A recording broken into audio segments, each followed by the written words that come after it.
دیکھیں جو district bar جنگ کی منتقلی کا سلسلہ ہے نا، یہ بڑے عرصے سے جاری ہے۔ جی جی پہلے سے بھی یہ چلی جانی تھی۔ اس میں رکاوٹ یہ ہوتی تھی کہ جب پرپوزل جیت آتی تھی نا، تو وہ پرپوزل ہوتی تھی کہ پیور گورنمنٹ کے وہ رقم پنجاب حکومت کے نہیں ہوتے تھے، پنجاب حکومت کے کسی نہ کسی ڈپارٹمنٹ کے ہوتے تھے، تو ان کو شفٹ کرنا لیگل اس میں رکاوٹ تھی۔ حالانکہ ہائی کورٹ کے ججز نے بھی اس میں بڑی معاونت کی، ججز صاحبان نے بھی کوشش کی، لیکن وہ رقبے اویلیبل نہیں تھے۔ اب جو رقبہ انہیں ملا ہے نا، تو یہ ملنے کے بعد یہ توقع ہے کہ یہ اس کے مطابق چونکہ پرپوزل ہے، اس میں رکاوٹ سمپل یہی تھی کہ باہر کی ریزولوشن ہو، تو وہ قرارداد جو اس رجیم نے دے دی، تو اب چانس ہی ہے کہ یہ شفٹ ہوگی۔ اچھا، اس میں بھی باتیں آ رہی ہیں کہ کچھ وکلا شاید نہیں چاہتے کہ انہیں وہاں شفٹ کیا جائے، تو یہ ایسی بھی کوئی بات وہ نہیں، وکلا ایکچولی شفٹ ہونے سے کوئی رکاوٹ نہیں، وہ چاہتے ہیں کہ ڈسٹرکٹ کمپلیکس جائے، جوڈیشل کمپلیکس نہ جائے۔ ڈسٹرکٹ کمپلیکس مین کہ وہاں پہ ڈپٹی کمشنر کا آفس بھی ہو، پولیس کا ہیڈ وہیں بیٹھے، جو جس طرح یہاں پہ کمپلیکس ہے نا، اسی طرح وہاں پہ کمپلیکس ہو، تاکہ سب ایک دوسرے کے ساتھ مل کے کام کرے، ایک چھت تلے پوری ڈسٹرکٹ ہو، یہ صرف جوڈیشری نہ ہو۔ اتنی ڈیمانڈ ہے، باقی کوئی نہیں ہے۔ جی ناظرین، آپ سن رہے ہیں پروگرام آپ کی آواز، اور آج ہمارے جو مہمان ہیں منیر سدھانا صاحب ہیں، امیدوار ہیں ڈسٹرکٹ بار جھنگ کے جو الیکشن ہو رہے ہیں ان کی سرگرمیوں میں، اور ہمارے ساتھ تشریف رکھتے ہیں شہباز گجر صاحب۔ ہم ایک بریک لیں گے یہاں اور پھر واپس آئیں گے اسی سائڈ میں۔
ویلکم بیک ناظرین، ہمارے ساتھ آج تشریف رکھتے ہیں منیر سدھانا صاحب، سابق صدر ڈسٹرکٹ بار جھنگ ہیں، اور اس سال کے جو امیدوار ہیں ڈسٹرکٹ بار جھنگ کے، یہ بھی ان سے جانتے ہیں کہ یہاں انہیں 12 ریسٹورنٹ کی سروس، ٹیسٹ اور اس کا انوائرمنٹ کیسا لگا ہے۔ جی یہ شاہ جی، یہ بہت زبردست ہے، اور یہ انوائرمنٹ جانے میں بہت بڑی تبدیلی ہے کہ اتنا اچھا انوائرمنٹ ہے، اتنا یہاں فریشنس ہے، خوبصورت ہے، بہت زبردست ہے، اور کھانا وہ جیسے سرو ہوا ہے بڑا ڈیلیشیس ہے، فریشنس ہے اس میں، بہت زبردست ہے، بڑی اچھی تبدیلی ہے جانے میں۔ شہباز گجر صاحب، آپ کو کیسا لگا یہ جھنگ میں کم از کم یہ تبدیلی؟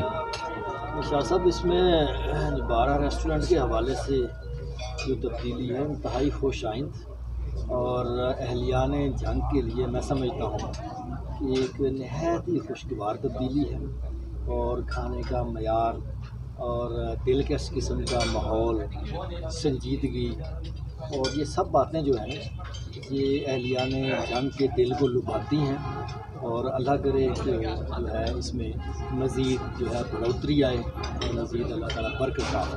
بہت شکریہ۔ واپس چلتے ہیں اپنے سوالات کی جانب۔ منیر سدھانا صاحب سے یہ بھی جاننا چاہیں گے کہ پچھلے دنوں جھنگ کو ایک خوشخبری ملی، جھنگ تحصیل کے حوالے سے ایک شاہ جیمنا منڈی شاہ جیمنا کو تحصیل ڈکلیئر کیا جا رہا تھا، تو اب سننے میں یہ آ رہا ہے کہ اس میں بھی ہمارے کوئی وکلا برادر رکاوٹ ہیں، تو اس بات میں کس حد تک حقیقت ہے؟ نہیں، وہ وکلا تحصیل بننے میں رکاوٹ نہیں ہے، وہ ایک کنفیوژن ہے تھوڑی سی۔ جی جی، یہی میں چاہ رہا ہوں کلیئر ہو جائے۔ وہ تحصیل قطر نہیں رکاوٹ، وہ صرف یہ چاہتے ہیں کہ کچھ علاقے وہ تحصیل جھنگ میں ہی شامل رہیں، جو کہ یہاں سے قریب ترین ہیں، جس میں یہ چیلا کانو گوئی ہے، تو اس کے لیے اس کی ایکسکلشن چاہتے ہیں، یہ نہیں چاہتے کہ تحصیل رک جائے، اس کے لیے انہوں نے ریپرزنٹیشن دی ہے کہ ان علاقوں کو اس سے نکال دیا جائے، اور اس میں کوئی رکاوٹ نہیں ہے وکلا۔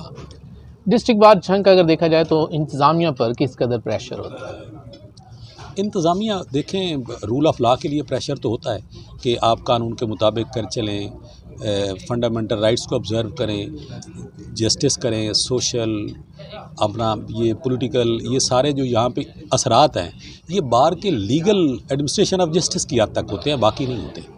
اچھا، عام طور پہ یہ دیکھا گیا ہے کہ مثلا کسی وکیل جنگ کے پاس اگر کوئی کارڈ ہو تو وہ اسے کہیں یوز کر رہے ہوتے ہیں پریشر. پچھلے دنوں جیسے کہیں بھی کوئی مسئلہ ہو، لڑائی جھگڑا ہو تو جنگ وکلا بڑے آگے ہوتے ہیں اور ان پہ کوئی ایف آئی آر نہیں، کوئی چکر نہیں. یہ کیا معاملہ ہے؟ نہیں، ایف آئی آرز تو پچھلے دور میں جنگ میں وکلا پہ ہوتی ہیں. یہ تو ایسی بات نہیں ہے، جب کہیں لا بریک ہوتا ہے تو ہوتی ہیں، لیکن اس سے پوری کمیونٹی انوالو نہیں ہوتی. اس کو وکلا کو شامل نہ کریں. چند وکلا کی اگر کوئی سوسائٹی میں ہر کوئی کہیں نہ کہیں کسی نہ کسی کا اختلاف بھی ہوتا ہے، جھگڑا بھی ہوتا ہے، تو اس میں پوری کمیونٹی شامل نہیں ہوتی. کمیونٹی شامل ہوتی ہے ویلفیئر آف دا بار کے لیے، تو کبھی اپریشیٹ نہیں کرتے. اچھا، اس حوالے سے ینگ وکلا کی جب میں بات کروں گا تو بھائی علی قاسم ایڈوکیٹ ینگ ہے، تو میں نیکسٹ کسی ٹائم ان کے ساتھ بھی بیٹھ کے پروگرام کروں گا اور ان سے میں ساری باتیں ایسی کروں گا کہ جو ینگ وکلا کے ریلیٹڈ ہوں گی. اور آج بھی وہ ہمارے ساتھ ہیں، لیکن میں ان سے ایک علیحدہ پروگرام اس پہ بھی کرنا ضرور کریں. وہ بڑے انٹیلیجنٹ ہیں ماشاءاللہ، بڑے وائبرنٹ ہیں، اور وہ نوجوانوں کو صحیح ریپرزینٹ بھی کرتے ہیں، اور انہوں نے اپنے پیشے میں نوجوان وکیل ہونے کے ناطے بہت بڑا مقام حاصل کیا ہے. جی. وہ ہمارے لیڈنگ لائر بنیں گے انشاءاللہ، اور ہمارا فیوچر ہے. اچھا، بات ہو رہی تھی وکلا کے ویلفیئر کے حوالے سے، تو اس میں آپ کے دور پر خاص طور پر بہت سے اعتراضات بھی ہوتے ہیں. جہاں آپ کچھ اچھے کام کر رہے ہوتے ہیں، کچھ لوگوں کو جو مخالف ہوتا ہے اس نے نظر تو رکھنی ہوتی ہے، تو آپ پر کہیں یہ بھی الزامات تھے کہ آپ کے فنڈز میں، تو یہ کیا بات ہے؟ دیکھیں، یہ جو بات ہے نا، یہ چاہے کسی پہ بھی لگا دیں. میرے اوپر اس وقت جو یہ چارج ہے نا، وہ یہ تھا کہ میں لیکچر دلاتا تھا، اور لیکچرز میں ہم جو اخراجات بار سے کرتے تھے نا، یہ الزام تھا. اب یہ الزام 6-7 ہزار روپے میں لیکچر دلوانا، یہ الزام لگانا ایک انٹلیکچوئل ورک کی انسلٹ ہے اور وکلا کی انسلٹ ہے. اور اس کے لیے پنجاب بار نے آڈٹ کیا، اور آڈٹ کر کے انہوں نے کہا کہ یہ تو سب بکواس ہے. اتنے بڑے الزام، اور اسی پنجاب بار نے آج مجھے یہ اعزاز دیا ہے 5 سال کے بعد، میرے اس کام کو اپریشیٹ کیا جو پورے پاکستان میں ہو رہا ہے، کہ میں نے وہ کام بہت اچھا کیا جس کو یہ کہتے تھے کہ لیکچر، اور وہ بار میں لیکچر بند کروائے گئے. ہماری یہ کمیونٹی ہے، میں آپ کو بتاؤں نا کہ جو نیگیٹو ایلیمنٹ ہے نا، وہ ہمیشہ ویلفیئر آف دی بار نہیں چاہتے. تو یہ لیکچر بھی بند کروائے گئے، اور پھر اس کے بعد میں نے یہ لیکچر اپنی لائبریری میں دیے. اور اب ماشاءاللہ آپ یہ سمجھیں کہ میں جنگ کا واحد وکیل ہوں جس کے لیکچر انہوں نے پنجاب بار میں بھی 10 لیکچر قانون دان پہ پڑھے ہیں، کہ مجھے لاہور والوں نے بھی کہا کہ آپ یہاں آ کے دیں. تو ہم نے تو وہ کام کیا، اس کو آپ اب ملائن کرنا شروع کر دیں تو فرشتوں کو بھی شروع کر سکتے ہیں. باقی میرا جو کام ہے نا، وہ بولتا ہے کہ ویلفیئر آف دی لائر کے لیے ہم یہاں عدالتیں لے آئے. اب تک کوئی نہیں لے آیا. ہم ہائی کورٹ کے لیے اتنا جھگڑا کر رہے ہیں، ہم اتنے اچھے طریقے سے یہاں پہ بینکنگ کورٹ لے آئے، جس میں فیصل آباد کی ڈویژنل بار نے ہڑتالی کی تھی اس وقت. اس سے بڑی کوئی بات ہے. اور کنزیومر کورٹ لے آئے، اور یہ انشورنس کورٹ لے آئے. تو یہ وہ کام تھے کہ جو جنگ کی تاریخ میں جو ہسٹری پڑھی آپ تک نہیں ہوئی. اس سے نوجوان وکلا کی ارننگ ڈیولپ ہوئی. لوکل وکلا کو پینلز پہ لے آئے، بینکنگ پہ پینل پہ لے آئے جہاں خواب بھی نہیں تھا. وہ سارے فیصل آباد بار کے تھے. اب ہماری نوجوان وکلا کی تعداد ہے کہ جو بینکوں کے بہت سارے پینلز پہ ہے. تو یہ سارے کام وہ ہیں جو ہر بار کونسل میں کرنے چاہیے. اور آپ دیکھیں نا، ایک اٹھ کے آپ کو کہہ دیتا ہے کہ جی چینل والے تو کرپٹ ہیں، کرپشن کرتے ہیں. تو کیا چینل والے یہ کرتے ہیں؟ نہیں کرتے. چینل والے اصل میں سوسائٹی کا ایک چہرہ دکھاتے ہیں، وہ کرپٹ نہیں ہوتے، چہرہ دکھاتے ہیں. تو وکلا کے جو اصل کام ہیں ان کو ہائی لائٹ نہ کرنے کی وجہ یہ تھی کہ کچھ وکلا اس میں اس پازیٹیو ایلیمنٹ کو نہیں چاہتے تھے کہ نوجوانوں کی کیپیسٹی بلڈنگ نہ ہو، نوجوان آگے نہ آئیں، ان کو لرننگ نہ ہو، ان میں پروفیشنلزم نہ آئے، یہاں عدالتیں نہ آئیں. تو وہ انہوں نے وہ رکوائے بھی صحیح. تو ہم نے ماشاءاللہ وہ کام کیے. میں آپ کو ایک بات اور بتا دوں کہ جو اب خدمت سینٹر پورے پنجاب میں بنے ہوئے ہیں نا، پولیس کے آپ کو ملتی ہیں، ایف آئی آرز ملتی ہیں. یہ 2017 میں پہلا برین چائلڈ بھی ہمارا تھا، جنگ سے شروع ہوا. میرے دور میں دیکھ لیں ابھی تک وہاں پہ لگا ہوا ہے، بورڈ بھی لگا ہوا ہے، اور اس کے بعد لاہور ہائی کورٹ میں بھی لگا ہے. اچھا، آپ پہ اس کام پہ لوگوں نے اعتراض کیا، آپ کی اپنی سوسائٹی نے اعتراض کیا. اگر آپ منتخب ہو جاتے ہیں تو آپ وہ سلسلہ اپنا جاری رکھیں گے؟ آپ کے منشور میں وہ نہیں، وہ سوسائٹی ساری نہیں ہے، اس میں کچھ ایلیمنٹ ہے نا. سوسائٹی تو میجارٹی اس کو کچھ لوگوں نے، کچھ سوسائٹی کے کچھ افراد. نہیں، میرا تو مشن بھی یہی ہے. میں تو اس کو کنٹینیو کرنے کے لیے آیا ہوں. اس وقت ہم نے ایک ریسرچ ورک کے لیے بھیجا تھا کہ ہمارا یہاں ریسرچ سینٹر بنے. سپریم کورٹ کے ججز نے اس کو اپروو کیا. جو ہم کام یہ کرنے جا رہے تھے کہ جنگ میں ریسرچ سینٹر بنے، وکلا کی ٹریننگ ہو. اور اس کے لیے 1.5 کروڑ کی ایک گرانٹ آئی تھی جو اس وقت سپریم کورٹ کے ججز نے اس کو ویٹ کیا تھا. اس کے بعد وہ کام ختم ہو گیا. تو میں تو اس کو کنٹینیو کروں گا. میرا تو مشن بھی یہی ہے کہ ویلفیئر آف دی لائر، نوجوان وکلا کی اور ان کی ارننگ کے بندوبست کرنا. یہ میں کروں گا، میں کرتا رہا ہوں اور اس کو کنٹینیوس کروں گا. اور میں یہ ڈسکنٹینیو میں بار کا پریزیڈنٹ نہیں رہا تو تب بھی نہیں ہوئی، میں تو آج تک کر رہا ہوں. میں پچھلے 2 ماہ سے لاہور ہائی کورٹ میں لیکچر قانون دان پہ دے کے آیا ہوں، تو میرے لیکچر وہاں بھی چل رہے ہیں. آخر میں میں چاہوں گا کہ جھنگ کے وکلا کو آپ پیغام کیا دیں؟ میں وکلا کو یہی دینا چاہتا ہوں کہ پروفیشنلزم لائیں وکلا میں، ان کی کیپیسٹی بلڈنگ کریں، ان کو بوسٹ اپ کریں، ان میں لیڈرشپ کی کوالٹیز لائیں، اور وکلا خود، چونکہ یہ لارڈز کا پروفیشن ہے، ان دی سینس آف لارڈز یہ ہے کہ یہ ان میں ویلتھ بھی ہوتی ہے اور ان میں نالج ہوتا ہے، پاور ہوتی ہے اور پرسٹیج بھی ہوتی ہے، تو اس لیے ویلتھ کو نکال دیں، چونکہ اب تو عام مڈل کلاس بچے سارے پڑھ کے آ گئے ہیں، تو ویلتھ کریٹ کرنا ہمارا کام ہے تاکہ یہ اسی طرح لارڈز کا پروفیشن ان دی ہیبٹس بنے، ان دی ٹرو سینس بنے، تو ہم وہ کریں گے انشاءاللہ۔ شہباز گجر صاحب، آپ کا کیا پیغام ہے وکلا کے لیے، خاص طور پر جو جنگ وکلا ہیں ان کے لیے؟ دیکھیں جی، وکلا کے لیے میرا پیغام اور درخواست یہی ہے، وہ اپنے پیشے میں مہارت پیدا کریں، اور جیسے شیخ سعدی نے فرمایا کہ کسب کمال کن عزیز جہاں شد، کہ اپنے فن میں کمال پیدا کریں، اور میں سمجھتا ہوں اس سے شخصیت میں، کریکٹر میں نکھار بھی پیدا ہوتا ہے، تو تب جا کر جو ہے ہم وکالت کے شعبے کو جو ہے روشن کر سکیں گے۔ تو کام، محنت اور اس میں یکسوئی اور انہماک، یہ ایک اچھا وکیل بننے کے لیے اور بہت ضروری ہے، اور اس حوالہ سے جب ایک اچھا وکیل ہوگا تو اس کے سوسائٹی پر بھی اثرات جو ہے وہ انتہائی مثبت پڑیں گے، جس سے اوورآل جو ہے ہمارے معاشرے میں خطیب ایک نقطۂ آغاز جو ہے وہ ٹھوس طور پر ثابت ہوگا۔ تو محنت، لگن، انہماک، یہی میرا پیغام ہے۔ بہت شکریہ۔ یہ تھے شہباز گجر صاحب اور منیر سدانہ صاحب، انہوں نے اپنے وکلا برادری کے لیے بھی پیغام دیے، اور اس کے علاوہ میرے سوالات جو میں نے کوشش کی کہ وہ سوال پوچھے جائیں جو آپ پوچھنا چاہ رہے تھے، تو میں ان کا انتہائی مشکور ہوں کہ انہوں نے اپنے قیمتی وقت میں سے آج ہمارے اس پروگرام کے لیے ہمیں ٹائم دیا۔ اس کے ساتھ ہی اپنے میزبان سید عدنان نور کو اجازت دیجیے۔ اللہ نگہبان۔